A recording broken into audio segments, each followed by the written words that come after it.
I am checking out this Spedal webcam that I just got. It's a 1080p, 30 frames a second, manual focus webcam. But I'm mostly concerned, and this is a ridiculous comparison, in the differences between this and the Canon M50. That is a very unfair comparison. So we're going to compare. I wanted to hop on and do a quick comparison video between the Canon M50 and the Spedal, webcam, $39. They're obviously not in the same class. They're not going to be the same solution for many folks. But I'm a musician, and a lot of us are jumping headfirst into the streaming world because we have to. It's one of the only avenues available to make any money and to get our music out there, live or otherwise, to folks. And so I happen to have a few Canon bodies, and I bought this M50 to accompany those because I had a lot of the lenses, and that's a lot of where your money's going to go if you're into that kind of thing. However, I know a lot of folks don't want to spend that kind of money. This has been a great camera for what it costs. It's about $500, maybe a little more than that, with the kit lens. I'm shooting today at 1080-30 in Ecamm Live. I have definitely had to tweak the settings quite a bit within webcam settings, which is a Mac app. But it's $10, so you can bump the price up to $49, and you can adjust your exposure, the gain, aside from the exposure, brightness, contrast, hue, saturation, sharpness, gamma, and white balance. All of those things are adjustable within that app. Several of those adjustments are being made internally in the camera, so that's kind of cool. But another thing to keep in mind is it's going to obviously be different. It's obviously you're not going to have the amount of bokeh, maybe any perceivable bokeh on a webcam, although this webcam is manual focus, so you can kind of get there depending on your shot. But I'm going to be kind of focused on this main shot, mid close-up, I guess, maybe, because it's the main shot for a lot of folks that are doing this. Obviously the level of detail in the graying beard isn't quite there if you're looking at this on a nice 2K or even a HD television. Things like the level of detail in the bags under my eyes and all that wonderful stuff isn't quite the same. And there's obviously not really much bokeh. There is a little bit of bokeh. Let's see here. We can see it.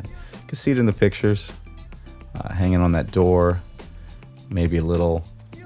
Well, it's not really lit all that well back there. But at any rate, for the price difference, for let's say $45, let's round it to $45 with the app, that's a fairly crazy difference in price for what you're likely going to see on Facebook. Even if you're doing, I don't know much about the gaming world, so sorry if I'm speaking out of turn, but even if you're doing Twitch or whatever, it seems a little ridiculous to spend $500-600 if that's all you're worried about. Obviously, two different worlds, two different classes of camera. However, on Facebook, which is where a lot of the band and musician situation is going down, you're capped at 720-30. Some pages get 1080-30, but it's not a great 1080. It's not, there's a lot of compression going on when you go to Facebook. So the difference that you'll see at the end result may not be enough to even make any sort of investment in a DSLR. If you are using this as your main, medium close-up shot, it's going to be quite a bit closer than a 24 mil or smaller shot on a DSLR or mirrorless.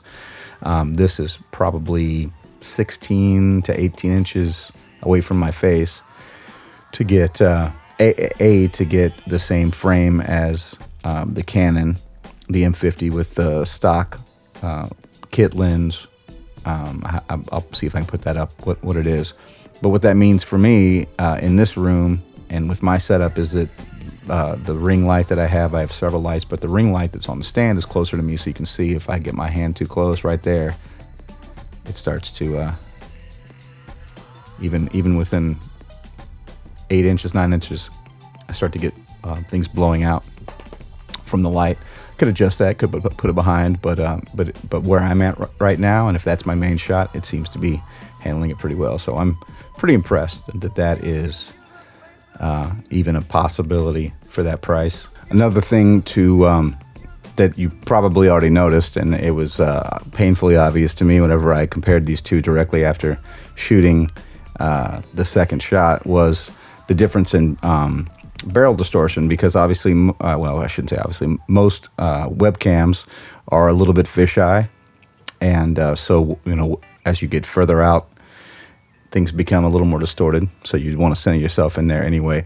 But for a situation like mine where I'm getting close to the front wall, that direction, and I'm trying to shoot with, you know, 24 mil, even small, you know, even a 20 mil, whatever, I get barrel distortion, so my face gets fatter and fatter and fatter as that number goes down.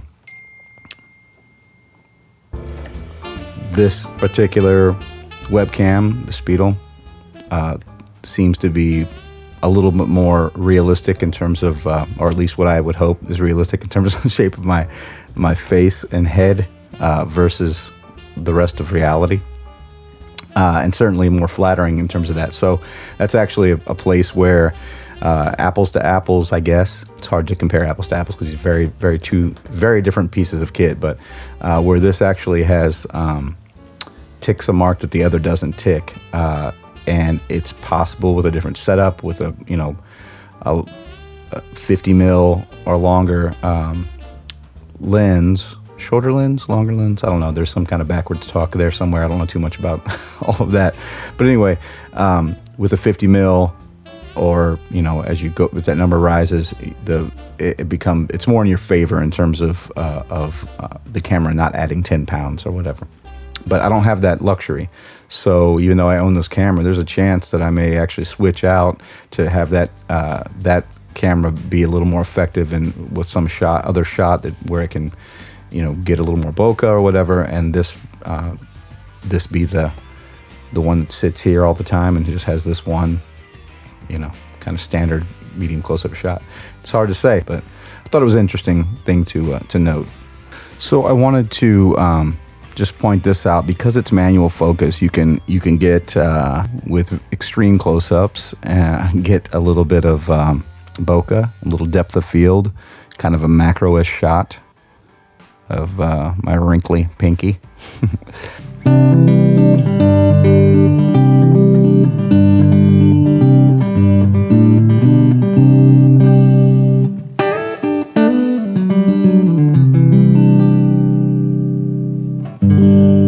If I set this back on my monitor, which is a good 2.5 feet away from my position, behind the light at this point, you can see a little bit more of the distortion that's going to happen. And the fact that we can't really get it, you know, but it is what it is. And it's far better than the built-in webcams that I've seen even on recent laptops and all that. So